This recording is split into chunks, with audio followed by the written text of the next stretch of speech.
19장 31절에서 42절까지 말씀을 제가 공부하겠습니다.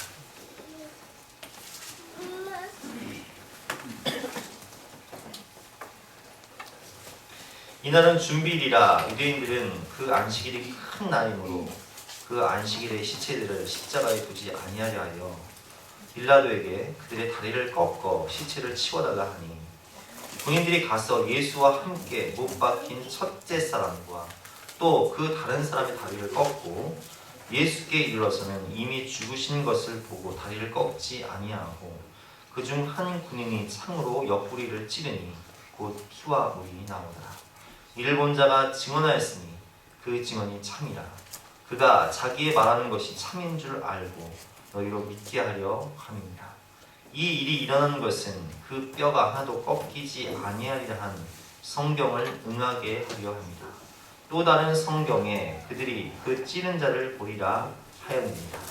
아리마대 사람 요셉은 예수의 제자이나 유대인들이 두려워 그것을 숨기더니 이 일 후에 빌라도에게 예수의 시체를 가져가기를 구하매 빌라도가 허락하는지라. 이에 가서 예수의 시체를 가져간다.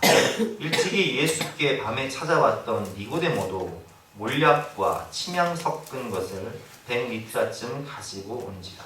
이에 예수의 시체를 가져다가 유대인의 장례법대로 그 향품과 함께 세마포로 쌌더라. 예수께서 십자가에 못 박히신 곳에 동산이 있고 동산 안에 아직 사람을 장사한 일이 없는 새 무덤이 있는지라. 이날은 유대인의 준비일이요 또 무덤이 가까운 도로 예수를 거기 두니라. 아멘. 오직 주의 사랑에 매어라는 제목으로 본 말씀을 제해서 함께 은혜를 나누도록 하겠습니다. 우리 아들 진겸이가요 항상 하는 말이 있어요. 아침을 먹고 나면 이렇게 물어요. 엄마 우리 점심에는 뭐 먹을 거야? 점심을 먹고 나면 또 이렇게 물어요. 아빠 오늘 저녁에는 뭐 먹을 거야? 제가 볼 때 우리 아들 머릿속에는 항상 먹는 거, 오늘 뭘 먹을까? 이게 이제 가득하고요. 우리 전소님 아들 주환이는요 항상 교회에 오면 하는 말이 있어요. 오늘 뭐 하고 놀까? 주환이 머릿속에 항상 노는 게 이게 가득한 것 같아요. 제가 아이들을 보면 관심 있는 분야에 그 머리에 가득한 게 있어요. 근데 아이들만 그런 것이 아니라 어른들도 마찬가지입니다. 제가 인터넷을 보니까 이렇게 이제 혈액형마다 관심사항이 다 다르다 이렇게 나와 있는데 저는 제가 볼 때는 이게 혈액형 문제는 아닌 것 같고 어떤 분들은 이 머릿속이 돈과 일에 메인 분들이 계시고요. 또 어떤 분들은 명예와 권세, 자리에 메인 분들이 계시고 또 어떤 또 우리 어머니들은 남편과 또 자녀의 메인 분들이 계시고요. 또 건강이 안 좋으신 분들은 건강의 메인, 또 젊은 분들은 때로는 욕망과 쾌락의 메일 때도 있고요. 또 아픔이나 상처가 많은 분들은 그런 아픔이나 상처에 메이는 것도 우리가 볼 수 있습니다. 여러분 어떻습니까? 당신은 무엇에 매여 살아가시나요? 옆에 계신 분들에게 한번 질문해 보세요. 당신은 무엇에 매여 살아가십니까? 한번 질문해 보시기 바랍니다. 무엇에 매여 살아가시나요? 한번 자기 자신에게 물어보세요. 나는 무엇에 매여 살아가는가?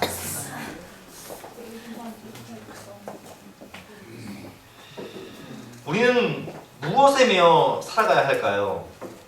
무엇에 매이는 인생이 참된 가치 있는 아름다운 인생인가? 오늘 본 말씀을 통해서 함께 배워보도록 하겠습니다. 이제 예수님은 십자가에서 처절하게 몸찢기고 피 흘리심으로 외롭고 버림받고 처절하게 죽으십니다.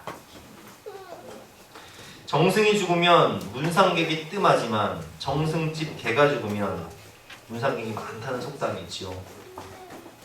예수님이 오병이어의 기적을 일으켰을 때 억지로 임금 삼으려 했던 모든 군중들은 예수님을 버리고 예수님이 나사로를 살리셨을 때 예수님의 인기는 하늘을 찌를 듯이 높았지만 이제는 모든 군중들과 모든 사람들과 모든 제자들로부터 버림받은 이 예수님의 죽음 죽음 이후에 예수님의 시체를 치울 사람은 아무도 없었어요.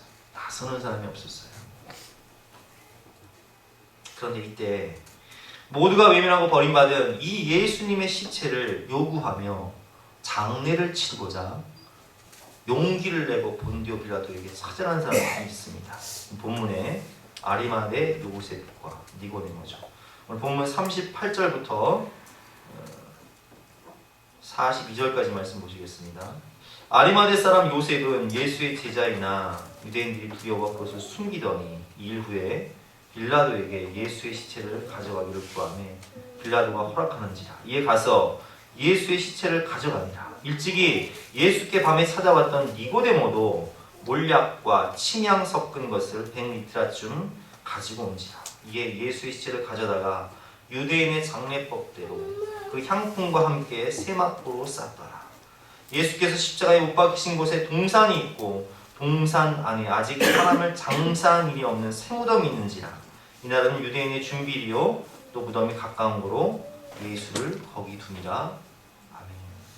결정적인 순간 모든 사람들이 살기 위해서 예수님을 떠난 그 자리에 아리마대 사람 요셉과 니고데모는 스스로 찾아옵니다. 그리고 그들은 예수님을 장사 지내기 위해서 아리마대 사람 요셉은 세무덤을 내어드리는데, 여러분 요즘에도 이 무덤이 굉장히 비싸잖아요. 근데 이스라엘 장례 문화를 우리가 알아야 되는데, 제가 열린다 성경이라는 그 책을 보니까 이스라엘 장례 문화에 대해서 잘 설명을 하고 있는데, 이스라엘 장례 문화는 극단적이에요. 부자의 장례 문화가 다르고요, 가난한 사람들의 장례 문화가 다릅니다. 보통 우리는 3일장을 치르지만 이스라엘은 그날로 바로 장례를 치르는데, 오늘 본문도 마찬가지예요. 그날로 장례를 치러야 되는데 그 다음 날이 안식일이기 때문에 유대인들이 빨리 시체를 치워달라, 이제 죽여라, 십자가에 매달린 저 사람들을 죽여라 이렇게 요구를 하죠. 그래서 십자가에 매달려 있는 그 사람들을, 생명이 끊어지지 않은 사람들은 이 큰 몽둥이로 이 다리를 꺾어버립니다. 다리를 탁 꺾어버리면 뼈가 부러지면서 바다주절로 그 사람이 이제 호흡이 압박되면서 발이 몸을 지지하고 있었는데, 그 힘이 몸에, 이 팔에 쏠리잖아요. 너무 힘드니까 과다출혈로 또 호흡장애로 죽음을 맞이하게 되는데, 딱 그 시체들을, 그 사람들 딱 치려고 보니까 예수님은 이미 돌아가셨고 강도는 살아있어서 강도들만 딱 그 무릎을 꺾어버린 거예요. 그런 상태에서 이제 예수님을 이제 장례 지내기 위해서 이제 무덤을 준비한 이 아리마대 요셉은 부자였어요. 오늘 말씀 보면 부자였는데, 가난한 사람들은 평토장한 무덤이라고 해서 이 땅을 대충 파가지고 거기에 돌을 쌓고 큰 바위를 얹어놓고 그렇게 장례를 치릅니다. 그런데 이 부자들은 보통 어떻게 장례를 치르냐면은 가족 묘실이 있어요. 요즘에도 부자들은 가족 납골당이나 아니면 가족 묘가 있지 않습니까? 근데 이 가족 묘실이 있는데, 이 가족 묘실은 두 단계로 되어 있습니다. 첫 번째 방에는 딱 들어가면 그 시체를 1년 동안 안치해 놓는 방이 있어요. 그날 죽으면 시체를 1년 동안 안치해 놓으면 그 시체가 1년 동안 부패가 돼서 썩는단 말이에요. 그러면 1년이 지나면 썩어서 뼈만 남아요.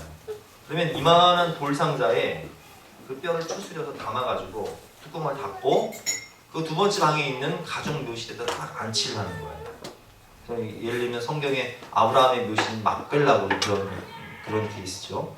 그 막벨라 굴이라는 곳이 있어서 1년 동안 장사 지내고 뼈를 추스려서 다음 두 번째 방에 넣는 거예요. 근데 여러분 한번 생각해 보세요. 석회석으로 된 그 동굴을 파기 위해서 지금처럼 굴삭기가 있는 것도 아니고 바위를 파서 무덤을 만들어야 되는데, 그 무덤을 만드는 비용이 얼마나 들겠어요? 굉장히 많이 들겠죠. 인건비가 굉장히 많이 들고, 이건 아무나 할 수 있는 게 아니라 정말 돈이 많은 부자들만 할 수 있는 거예요. 근데 이 아리마대 사람 요셉은 그 예수님을 사랑하는 마음으로 자신과 자신의 후손들을 위해서 준비한 세무덤, 한 번도 사용하지 않은, 내가 죽으면 들어가려고 했던 그 세무덤을 집안을 위해서 만들어 놓은 어마어마한 돈이 들어간 그 세무덤을 예수님께 내어드리는 거예요. 니고데모도 마찬가지예요. 오늘 말씀을 보면 100리트라, 이것은 백근인데 모략과 침향은 아라비아 산으로 아칼로 나무에서 나오는 것인데 이거는 수입을 해야 되기 때문에 100근 정도면은 지금 우리나라 키로수로 34kg예요. 34kg의 향료, 이 모략과 침향을 사기 위해서는 어마어마한 돈이 드는데 이것을 예수님 장례를 치르기 위해서 가지고 온 거예요. 근데 사실 이 아리마대 사람 요셉과 니고데모가 예수님을 사랑하기 때문에 바친 이 새 무덤과 또 오늘 본문의 모략과 침향보다 그들은 사실 더 많은 걸 바쳤어요. 그게 뭐냐? 이 사람들은 어떤 사람들이냐면은 제가 이제 성경을 다 찾아봤어요. 마태복음 27장을 보니까 아리마대의 부자 요셉이라고 나와 있죠. 그리고 마가복음을 보니까 아리마대 사람 요셉이 와서 당돌이 빌라도에게 들어가 예수의 시체를 달라 하니 이 사람은 존경받는 공의원이었다. 존경받는 공의원이었어요. 부자였고 공의원이었어요. 니고데모도 어떤 사람이었냐? 사내들인 공의원이었어요. 요한복음 3장에 보면 예수님을 몰래 찾아온 이유가 사내들인 공의원이었기 때문에 예수님을 따르게 되면 이게 드러나게 되면 유대인들로부터 출교를 당하게 돼요. 그럼 출교를 당하게 되는 순간 어떻게 되냐? 자신들이 갖고 있었던 이 사내들인 공의원이라는 명예와 권세와 정치적인 영향력을 다 잃어버리는 거예요. 사내들인 공의원이라는 것은 지금으로 말하면 국회의원과 똑같은 거예요. 70명으로 구성된 그 이스라엘 유대민족의 정치적, 종교적 의결 기구입니다. 그래서 이 사내들인 공회원에서 결정한 내용들이 국가의 정책을 결정하는 거예요. 이들이 바로 예수님을 십자가에 못 박은 사람들인데 그 사내들인 공회원이었던 이 아리마대 사람 요셉과 이 사내들인 공회원이었던 니고데모가 찾아와서 예수님의 시체를 요구하고 그것을 장례 지내게 되면 자신들은 뭘 잃게 돼요? 다 잃게 되는 거예요. 유대인들에게 역적이 되는 거예요. 드러내는 거예요. 그동안은 숨겨왔지만 오늘 말씀처럼 유대인들이 두려워 38절에 보면 아리마대 사람 요셉은 예수의 제자이나 유대인들이 두려워 그것을 숨겨왔지만 이제는 예수님의 장례를 치르기 위해서 새 무덤을 내어드릴 뿐만 아니라 내 이 모든 정치적인 입지와 내 모든 명예와 권세와 사회의 모든 기득권을 포기하고 예수님께 바치고 있는 거예요.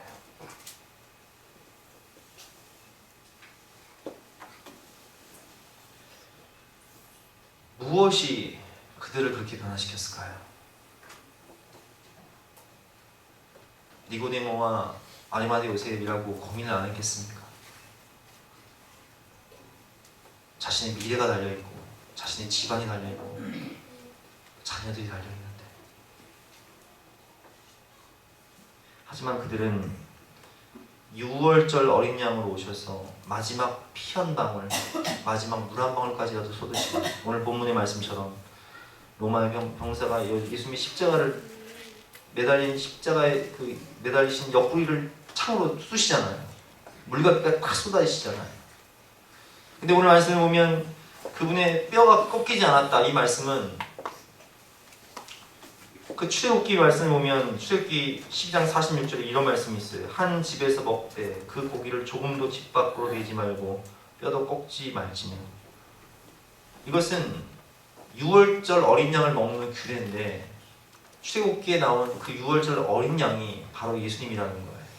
하나님의 어린 양으로 오셔서 인류의 모든 죄를 담당하시고 6월절 어린 양이 죽고 그 6월절 어린 양을 먹은 그 사람들은 살잖아요. 그 집은 살잖아요. 예수님 때문에 모든 인류가 구원을 받고 예수님 때문에 예수님을 믿은 그 집은 구원받고 그 영혼은 구원받는데 그 하나님의 어린 양으로 오신 6월절 어린 양으로 오신 예수님의 십자가 사랑을 깨달으니까 내 모든 걸 잃는다 하더라도 그것이 아깝지 않은 거예요. 사실 니고데모나 또 요셉은 부자였어요. 물질에 매인 사람이었어요. 사내들인 공연이었어요. 명예와 권세와 세상의 어떤 자리에 연연하던 사람들이었어요. 그러니까 니고데모 같은 경우는 몰래 밤에 찾아와서 예수님께 묻잖아요. 그들은 십자가의 상을 깨닫고 나니까 변화가 돼요. 무엇에 매이냐? 주님 사랑에 매이게 돼요. 여러분은 무엇에 매여 있습니까? 지금부터 한 가지 영상을 볼 텐데요. 이 영상은 주님 사랑에 매여서 자신의 인생을 하나님께 바친 어떤 한 목사님의 얘기입니다. 이분은 일제시대 보고 말씀드릴게요. 제가 미리 말씀드리면 감동이 없으니까 일단은 보고 말씀을 드리도록 하겠습니다.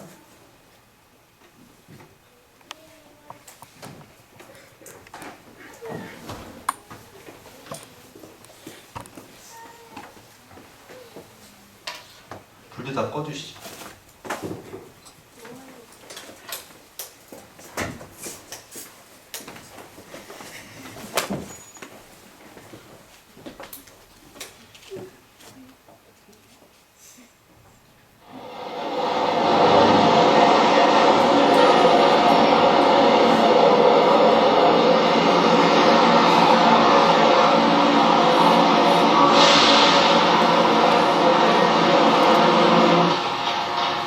세상 가장 큰 자비의 전에 예수 십자가 자비의 전에 최춘선 할아버지를 처음 만났을 때 할아버지는 광인의 모습 그대로였습니다.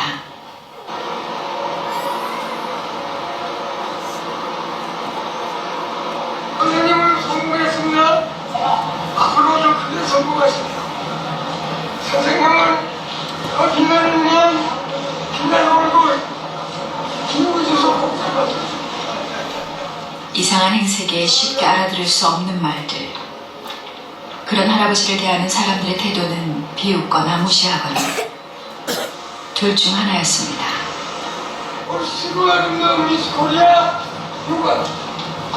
어머 시고 아름다운 미스 코리아 아이고. 한참이 지나서야 할아버지는 경계를 푸시고 자신의 이야기를 조금 들려주었습니다. 김포 얘기하면서 저교회 같은데 과로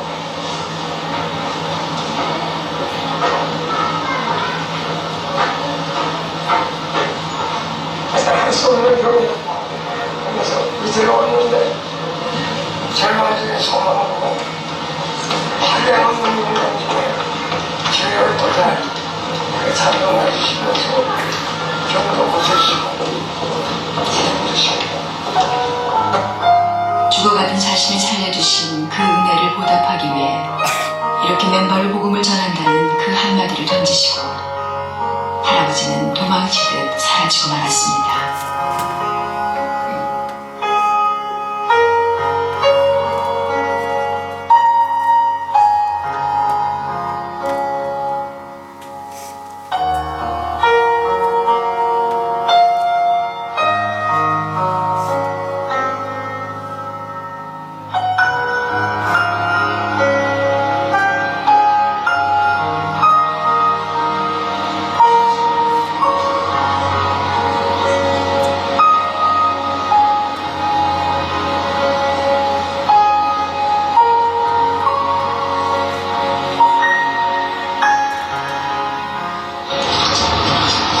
인류의 비극적 종말의 때라고 얘기해오던 1999년 세기 말을 며칠 앞둔 어느 날 며느리를 잊고 지내던 그 맨발의 할아버지가 문득 생각이 나 지하철을 찾아다녔지만 쉽게 만날 수가 없었습니다.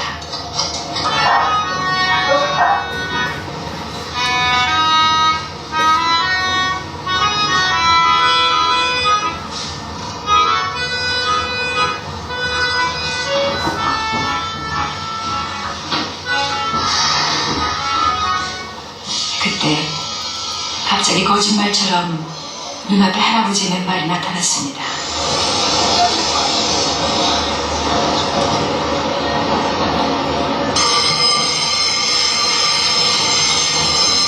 최춘선 할아버지는 사람들의 모시를 아랑곳 않고 여전히 무언가를 열심히 전하고 있었습니다.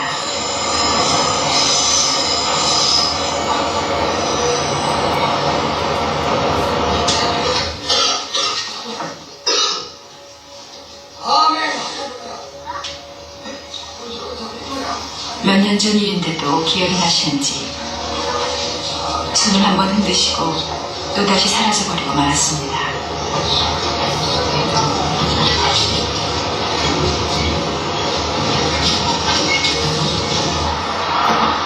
할아버지 생각이 지워지지 않아 며칠 후 또다시 긴 기다림 끝에 만났습니다.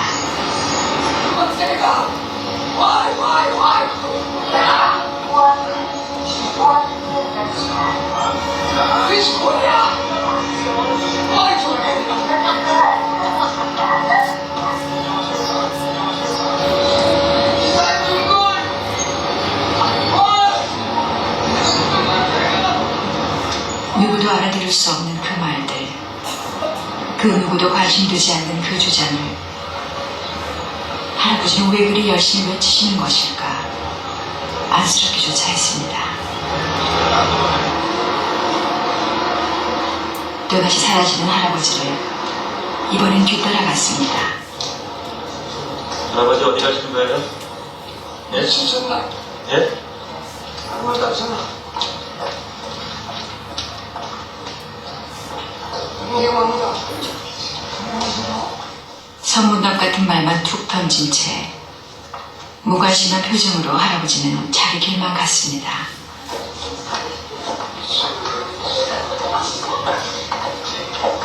어떻게 발 안 시려우세요? 견딜만 합니다. 이렇게 추운데 맨발로. 해마다 눈이 놓고 어린 놓고 동상이 없어요. 그러지 마세요. 왜 이렇게 맨발로 다니시는 거예요? 돈이 되면 싫어. 나는 돈이 되면 싫어. 생각하시는 저거 영화의 추운 날씨에 맨발로 다니는 이유가 통일이 안 돼서라니 참 알 수가 없는 노인입니다.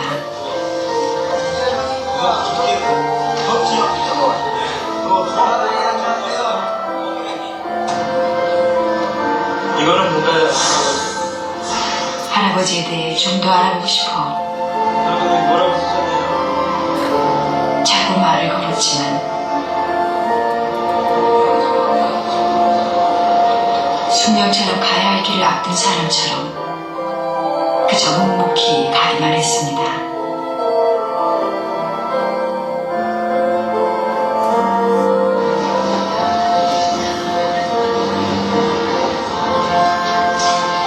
세기말이 되었지만 일상은 변화가 없었습니다.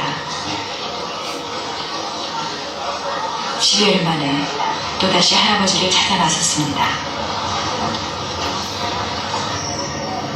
어둑해진 겨울 저녁 할아버지를 만났습니다. 꼬리야. 와이 죽고야. 나 좋은데 그것만 줬어. 어디신데요? 하나 너무 가르치셔서 이거는 해마다 눈이 놓고 얼음이 놓고 동상 없어요. 안성아 동생이 안 걸으시려고? 할아버지 맨발로 다니신 지 몇 년 되셨어요? 30년 넘었어요. 30년 되셨네요? 나 바빠요. 추운 겨울에 맨발로 다니는 노인이 사람들에게 미친 모습을 밖에 이해되지 않는 게 당연했습니다. 할아버지 왜 이렇게 신발 안 신으려고 그러세요? 통일이 헌신해. 그런 거는 절대 안 신으세요? 아주. 할아버지를 잘 아는 이들도 있었습니다. 어떤 사람들은 맨발 보고 다니는 양반이 한 30년 되었어. 다 알아요.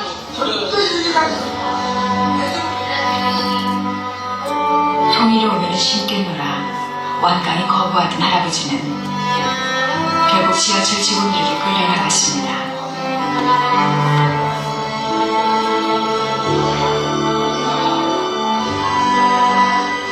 마치 도수장으로 끌려가는 어린 양처럼.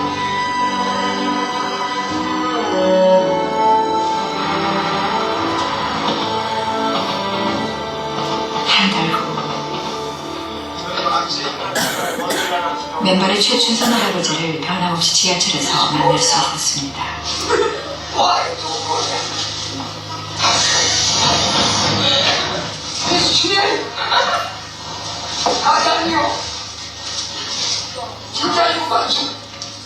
관심을 가지고 듣기 시작하자 할아버지가 전하는 말의 의미를 조금 이해하게 되었습니다.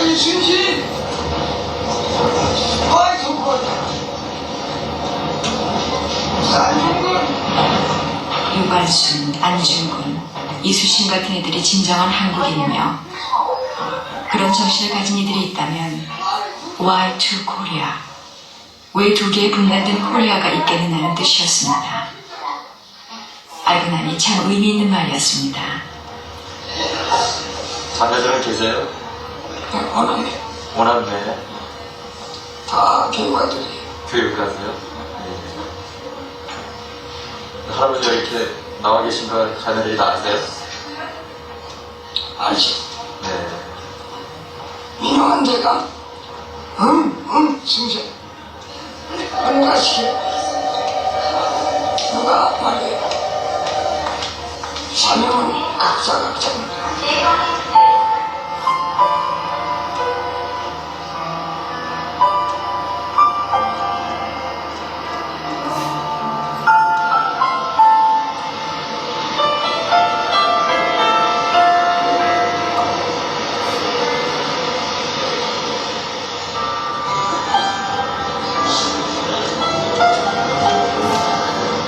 바쁜 일상에 흘러 떠내려가느라 할아버지를 한동안 만나지 못했습니다.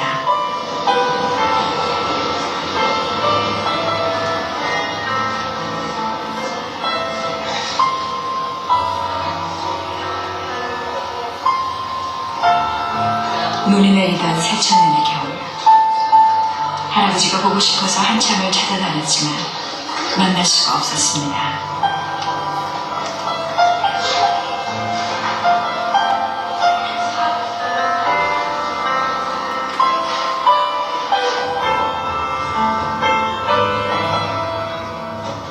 문득 할아버지가 사신다는 한양동이 생각나 무작정 찾아갔습니다. 또다시 거짓말처럼 처음으로 들어간 골목길에서 할아버지를 만날 수 있었습니다. 영하 10도가 넘는 겨울에 맨발로 전철을 타러 가는 모양이었습니다. 아유, 안 추우세요? 전주 몰래도 예. 아유. 할아버지는 뜻밖의 방문을 반가워하는 듯 했습니다. 요즘도 그 지하철에 나가셨어요? 네. 요즘 많이 추웠는데 괜찮으셨어요? 네.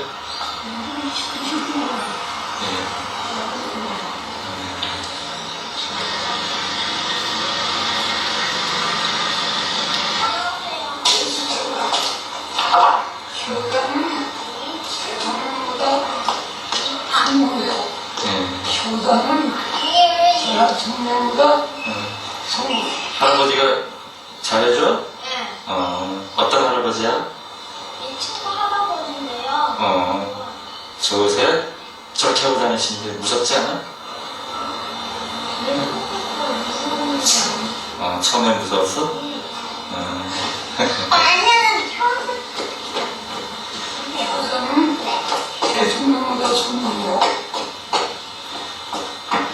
동네에서 만난 할아버지는 왠지 인자하고 친근한 느낌이 들었습니다.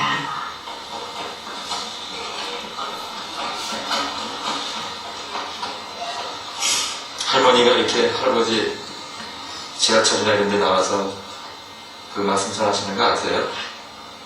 알지. 예, 뭐라고 안 그러세요? 수사하고 천사요. 천사예요? 사람은 물에 받으시고 하는 사람 손이 막기 들어서 거기서 죽어. 예. 하나님도 공양 천사요. 그럼 할아버지 천사하고 사시네요? 그렇지. 부럽습니다. 그러니까 우리 같은 사람 참고 살지. 예. 그럼 생활은 어떻게 하세요? 하나님을 그리고 예. 만사 형도 나가는 너무나 진지하고 편안한 모습이 과인이 아니라 전혀 다른 사람처럼 느껴졌습니다.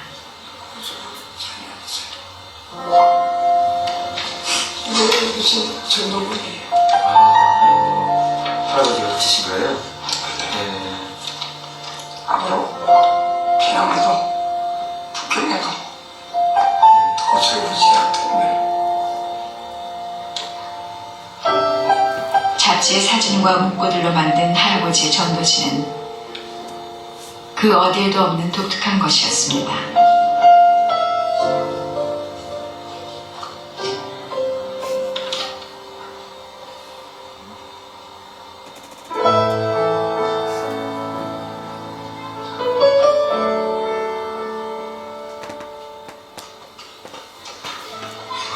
예, 여기 할아버지 댁이세요? 이렇게 조금씩 우리 동생이 예. 나한테 공사를 줬어요. 솔직히 이런 반듯한 집에 사실 것이라고는 상상 못했습니다. 어디 움막 같은 곳에 혼자 누추하게 사실 것이라고 생각을 했었습니다. 예, 들어가세요. 여기에 독방에서 전방하고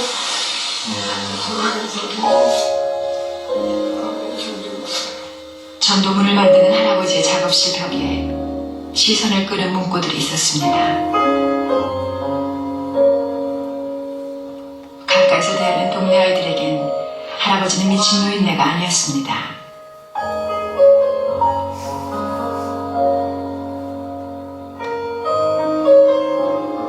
한쪽 벽에 붙어있는 찬송가 한 구절을 보는 순간 전율하는 영혼의 떨림을 어쩌지 못합니다.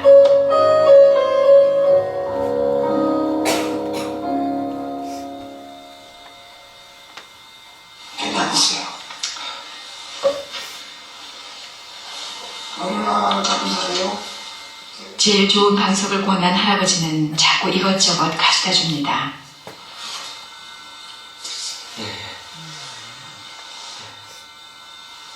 할아버지 드시겠어요? 만족합니다. 그냥 좀 앉으세요, 할아버지. 그냥. 드세요. 아니, 결혼도 주시는 거예요? 영양 보죠. 이거 참 너무 많은 걸 주시니까 제가. 그다음에 예, 우리가 잘 대접을 기쁘는 거예요. 예. 얼마나 고마워요. 아유, 처음엔 이상하고 독특한 모습에 끌렸던 것이 사실입니다. 그러나 가까이 다가가자 너무나 자상하고 따스하며 믿음의 깊은 분으로 느껴졌습니다. 이런 걸 다 할아버지가 매일 만드세요? 그렇지. 예, 내 몫에 대는 집사가 예. 여기 지고 가기다. 할아버지는 즉석에서 뒤늦은 신년 카드를 적어주었습니다. 베드로전서 2장에 왕같은 제사장이 되라는 격려의 말씀이었습니다. 요즘서 이제 구제 왕들을 위한 제사장 사는 수목을 통합니다. 수고하세요. 아유, 또 이렇게. 예. 감사합니다. 제가 22살에 네. 부름을 받고 요즘 다른 걸 나오겠지만 그래도 불충성 불순간에 선사주님이 그랬는데 하나님의 자리가 한량 없어서 부드럽고 주시니까 날마다 감사와 기쁨으로 승리합니다. 이제 80이시죠, 그래? 힘들진 않으세요, 몸이? 예수님의 힘이요.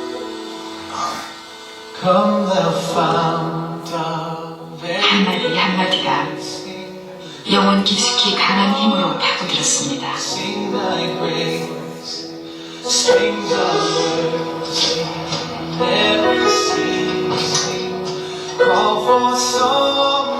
사람들은 여전히 미친 노인네로 여겼지만 이젠 그들의 몰이해가 더 이해되지 않았습니다.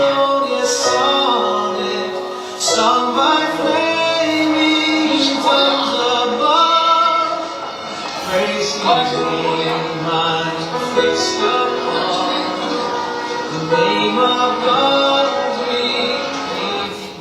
진짜 유감심 가짜 유감심 아니요. 이건 진짜 이순신 가짜 이순신 아니요.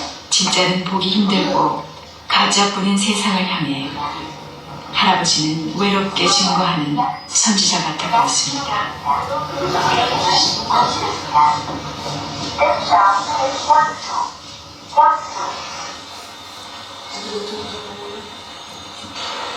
다른 사람들 할아버지를 뭐 노망 들렸다는 이런 말 안 하는 거예요?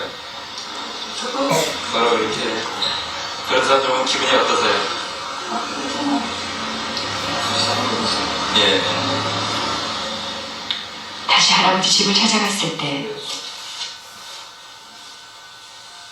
마침 밖에서 돌아온 할머니를 만날 수 있었습니다.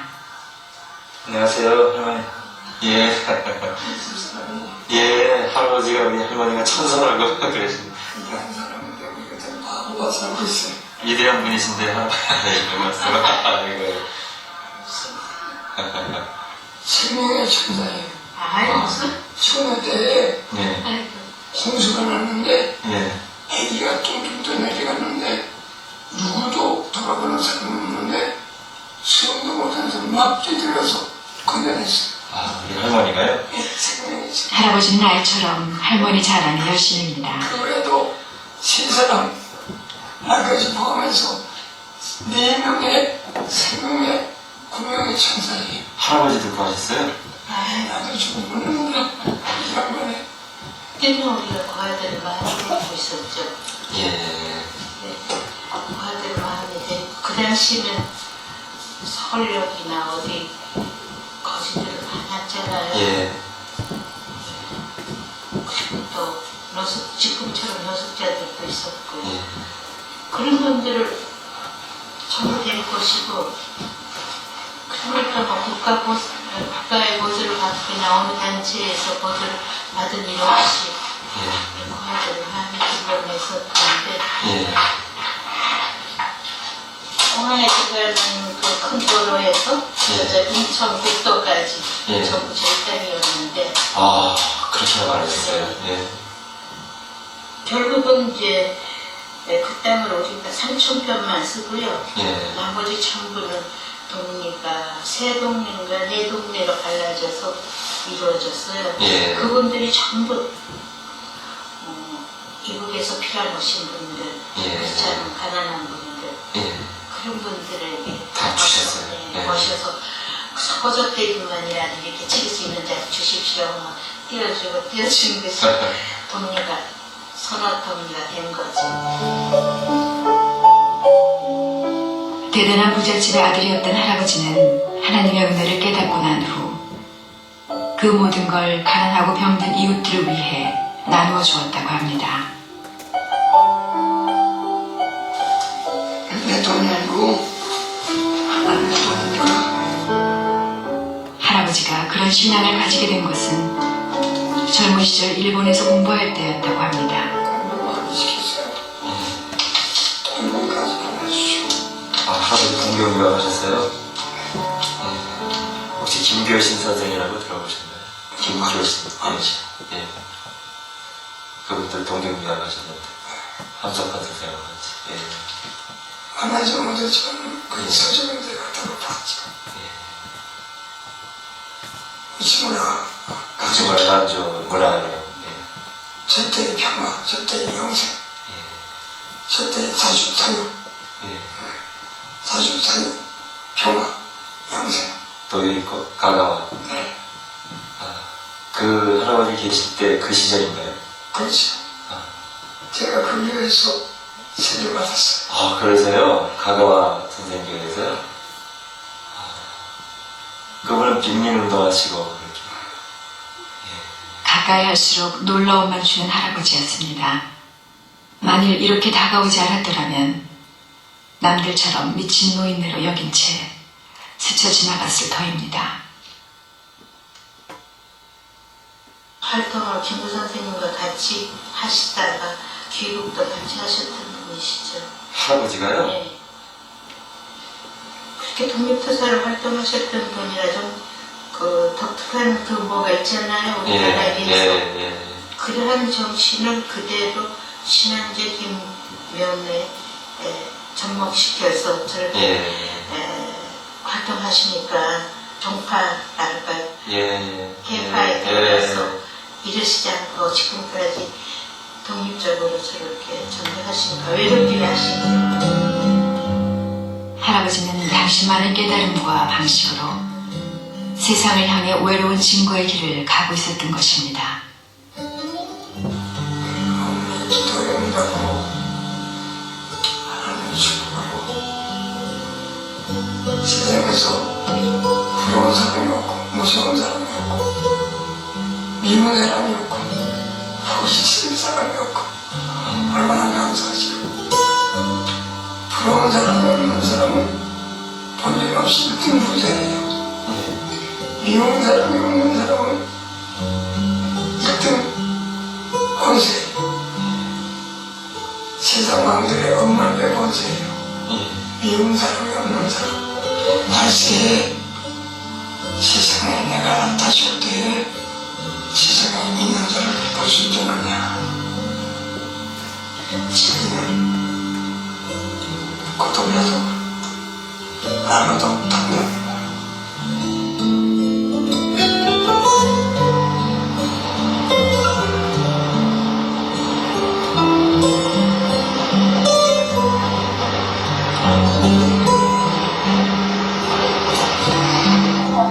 다시 한 해가 더 흘렀습니다.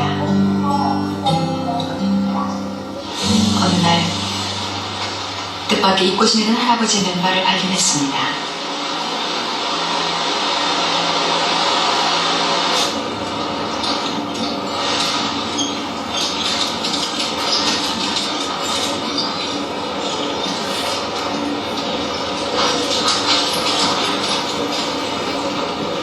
사람들은 여전히 광신자이거나 정신나간 노인네로 여겼고 할아버지는 여전히 아랑곳 않고 무언가를 외쳐댔습니다.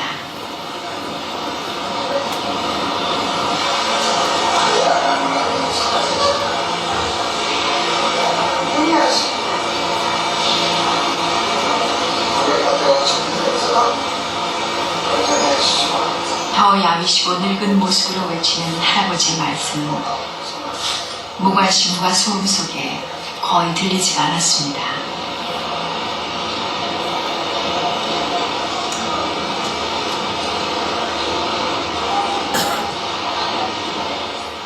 할아버지는 누군지 안다는 미소를 지어 보이셨습니다. 기억나시죠? 네.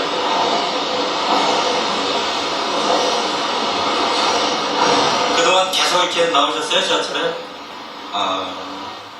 아무 말 없이 생명이나 적힌 신문의 광고 문구를 내밀었습니다. 건강은 어떠세요?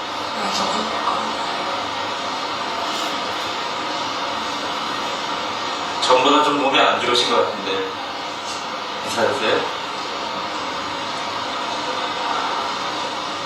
그때 처음으로 할아버지의 거친 발을 만져보았습니다.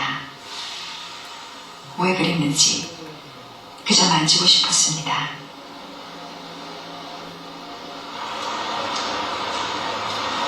신수가 여기 가나네. 할아버지는 갑자기 이 말을 남기시고 도망치듯 지하철을 타셨습니다.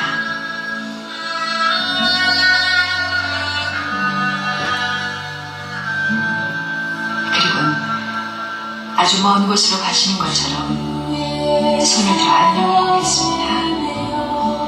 환한 웃음을 머금은 채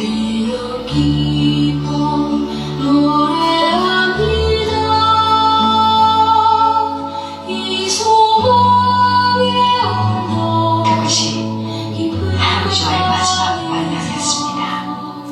주의 사랑드립니다. 오직 주의 임재 아래 가서 내 옆이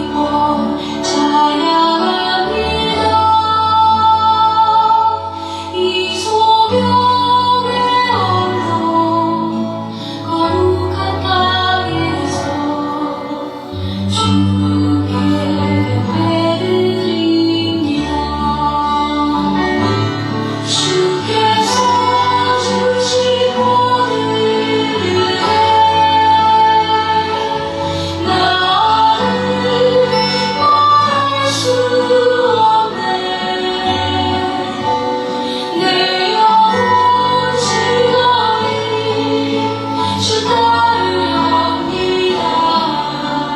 주께 감사드립니다.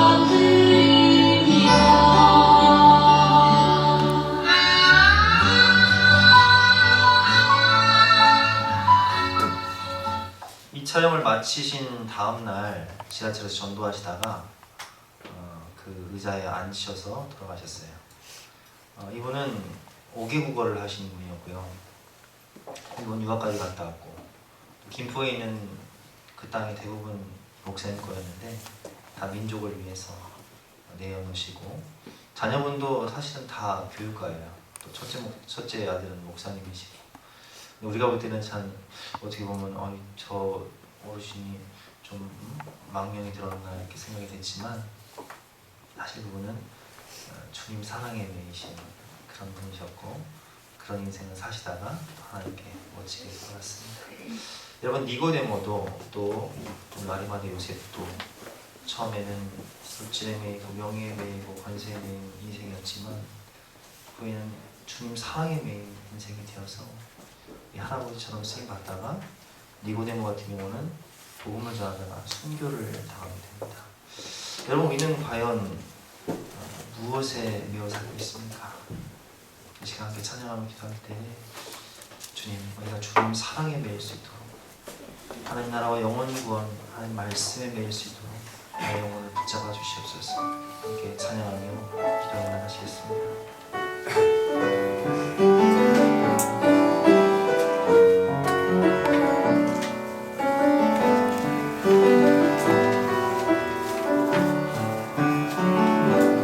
오직 주의 사랑에 매여 내 영 기뻐 노래합니다. 이 소망의 언덕 기쁨에 따라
호랑이를 피해서 나무로 올라갔을 때 하늘에서 줄이 내려오죠.